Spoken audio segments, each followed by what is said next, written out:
Hello students, अभी तक जो अपन पढ़ रहे थे वो पूरक आहार के बारे में पढ़ रहे थे कि बालक जब माँ का दूध छोड़ देता है तो उसके बाद उसको कौन से पूरक आहारों की आवश्यकता पड़ती है, जिसमें मैंने आपको कई चीज़ें बता दी थी। और अब मैं जो आगे पढ़ रही हूँ वो है ऊर्जा की पूर्ति हेतु। तो फॉर सप्लाई ऑफ एनर्जी, बढ़ती उम्र के साथ साथ शिशु को अधिक ऊर्जा की आवश्यकता होती है। शिशु जन्म से 6 माह तक तो शिशु को ऊर्जा मांग की पूर्ति माता के दूध से ही हो जाती है, परंतु इसके बाद उसे अतिरिक्त एक्स्ट्रा कैलोरी की आवश्यकता होती है, क्योंकि उसकी उम्र बढ़ती है, ग्रोथ डेवलपमेंट होता है। इसकी पूर्ति पूरक आहार द्वारा किया जाना जरूरी होता है। पूरक आहार तैयार करते समय इसमें उपस्थित वसा, प्रोटीन तथा खनिज लवणों की मात्रा का भी ध्यान रखा जाना चाहिए। मैंने पहले भी चार्ट के माध्यम से बताया था, अब मैं वापस बता रही हूँ। 6 से 9 माह के बालक को स्तनपान से जितना कैलोरी मिलता है उससे 200 कैलोरी की मांग प्रतिदिन बढ़ जाती है। इसी प्रकार 9 से 11 माह के शिशु को स्तनपान से प्राप्त ऊर्जा के अलावा 300 किलो कैलोरी की अतिरिक्त ज़रूरत होती है। 12-13 माह के शिशु को प्रतिदिन स्तनपान से प्राप्त कैलोरी के अलावा 550 किलो कैलोरी की अतिरिक्त मांग बढ़ जाती है। इसलिए पूरक आहार सप्लीमेंट्री फूड में ऊर्जा की मांग के अनुसार भोज्य पदार्थ सम्मिलित होना आवश्यक है। उम्र बढ़ने के साथ साथ ब्रेस्ट फीडिंग को घटाना चाहिए, इसलिए कि वरना वो आदत पड़ जाएगी और घटाएंगे नहीं तो बार बार बच्चे को चाहिए, जिससे कि माँ का भी स्वास्थ्य कमज़ोर होता जाता है। तथा पूरक आहार की मात्रा एक बार में नहीं बढ़ानी चाहिए। देखिए, एक बार में इसलिए नहीं बढ़ानी चाहिए कि वो डाइजेस्ट कर पाए या नहीं कर पाए। अब इस तालिका के अनुसार उम्र के अनुसार शिशु की कैलोरी की मांग: 6 से 9 माह 200 किलो कैलोरी, 9 से 11 माह 300 किलो कैलोरी और 12 से 23 माह को 550 किलो कैलोरी की अतिरिक्त आवश्यकता पड़ती है, जिससे कि उसकी वृद्धि और विकास, परिपक्वता आसानी से हो जाता है और उसका स्वास्थ्य भी अच्छा बना रहता है और माँ का स्वास्थ्य भी साथ में अच्छा बना रहता है, क्योंकि उसकी ब्रेस्ट फीडिंग कम हो जाती है। अब अपन 6 पॉइंट पर आते हैं, जिसका वो है ऊर्जा घनत्व, एनर्जी डेंसिटी। बालक को कितना पूरक आहार खिलाना चाहिए, यह भोजन के ऊर्जा या एनर्जी डेंसिटी पर निर्भर करता है। डेंसिटी ये होती है कि भाई उसकी कितनी एनर्जी है और कितनी एनर्जी की उसको आवश्यकता है। जैसे वसा है तो उसमें अत्यंत मात्रा में जो होती है वो एनर्जी होती है, या ज़्यादा होती है उसको पचाने में भी दिक्कत होती है। इसका सीधा सा अर्थ है प्रति मिलीलीटर अथवा प्रति ग्राम भोजन में किलो कैलोरी की संख्या माँ के प्रति मिलीलीटर दूध से 0.7 किलो कैलोरी ऊर्जा होता है। मगर पूरक आहार में इसकी मात्रा में भिन्नता हो सकती है। मुख्य रूप से यह पकाने वाले व्यक्ति के उम्र ऊपर निर्भर करता है, पकाने वाला जो बच्चे का खाना बना रहा है कि वह कितना गाढ़ा पतला पकाता है। मैंने बताया था ना कि एक तो होता है लिक्विड, एक सेमी सॉलिड, फिर सॉलिड में बाद में हम जाते हैं, क्योंकि जैसे जैसे बच्चा बड़ा होता जाता है सॉलिड खाने लगता है, छोटा होता है जब स्टार्ट करते हैं तब वो लिक्विड पे होता है। तथा इसमें किन किन भोज्य पदार्थों को सम्मिलित किया जाता है। सामान्य ठीक प्रकार से पकाए गए प्रति ग्राम भोजन में 0.6 से लेकर 1.0 किलो कैलोरी ऊर्जा प्राप्त होती है। एक टाइम की बात बता रही हूँ। मगर जब भोजन काफ़ी पतला होता है तब ऊर्जा का घनत्व घटकर 0.3 किलो कैलोरी पर ग्राम ही हो जाता है। इसलिए ज़रूरी है कि बालक को जो पूरक आहार खिलाया जाए उससे प्रति ग्राम 1.0 किलो कैलोरी ऊर्जा अवश्य मिलनी चाहिए। ये देखिए, ये लिखा है ना कि अर्थात पूरक आहार पर्याप्त गाढ़ा होना चाहिए। इसमें शक्कर, तेल एवं वसा की थोड़ी मात्रा अवश्य होनी चाहिए।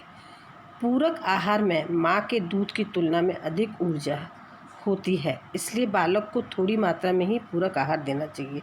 ये नहीं कि एक ही बार में, जैसे हम लोग खाते हैं कि 2 टाइम खा लिया तो 2 टाइम में उसको दे दिया। थोड़ी थोड़ी देर में देना चाहिए, एक बार में कम देना चाहिए, अन्यथा बालक मोटापे का शिकार हो जाता है और वो उस खाने को पचा भी नहीं पाता है।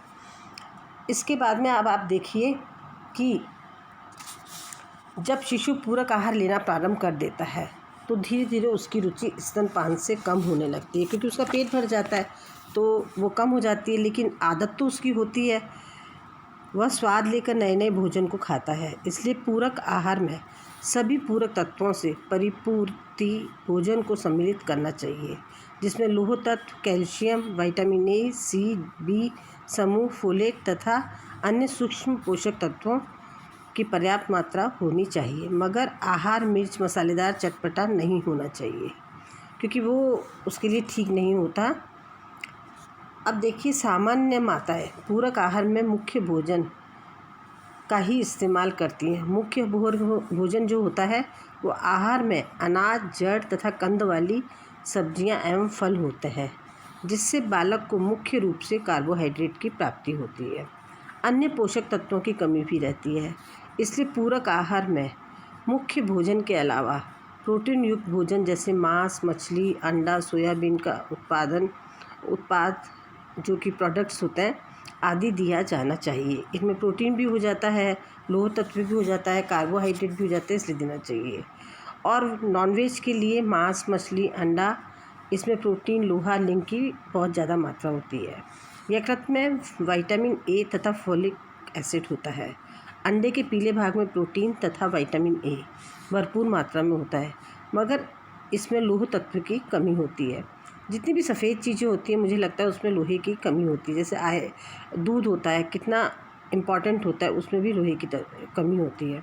पूरक आहार खिलाते समय इसे ठोस आहार के रूप में खिलाएं। केवल मांस, मछली या अंडे के शोरबा पिलाना अथवा तरल रूप में पदार्थ को देना या खाने को देना पर्याप्त नहीं होता है।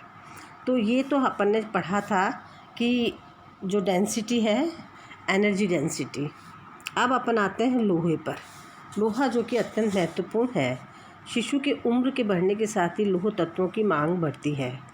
लौह तत्वों की पूर्ति हेतु मछली, मुर्गी आदि का जो कि नॉनवेज होते हैं से प्राप्त भोजन खिलाना चाहिए। वेजिटेरियंस के लिए दाल, मटर, बीन्स, सूखे मेवे आदि का भी विटामिन सी से युक्त करके खिलाना चाहिए। मतलब उसमें विटामिन सी भी डाल देना चाहिए, ताकि प्रोटीन के साथ ही लौह लवणों की अवशोषण में सहायता मिले। याद रहे, लौह तत्वों की कमी से शिशु को एनीमिया हो सकता है। ये मैं बार बार बता रही हूँ।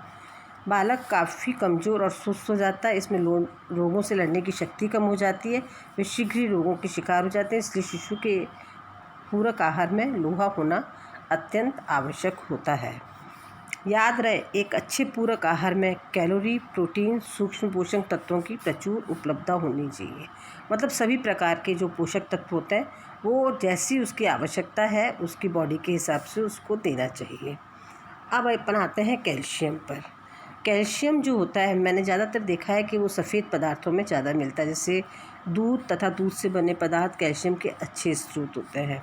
दूध है, चीज़ है, योगर्ट है, पनीर है, दूध से बने खाद्य पदार्थों में कैल्शियम की प्रचुरता रहती है। अतः इन्हें रोज़ शिशु को खिलाते रहना चाहिए। इनमें प्रोटीन तथा विटामिन बी समूह भी प्रचुर मात्रा में उपस्थित होता है।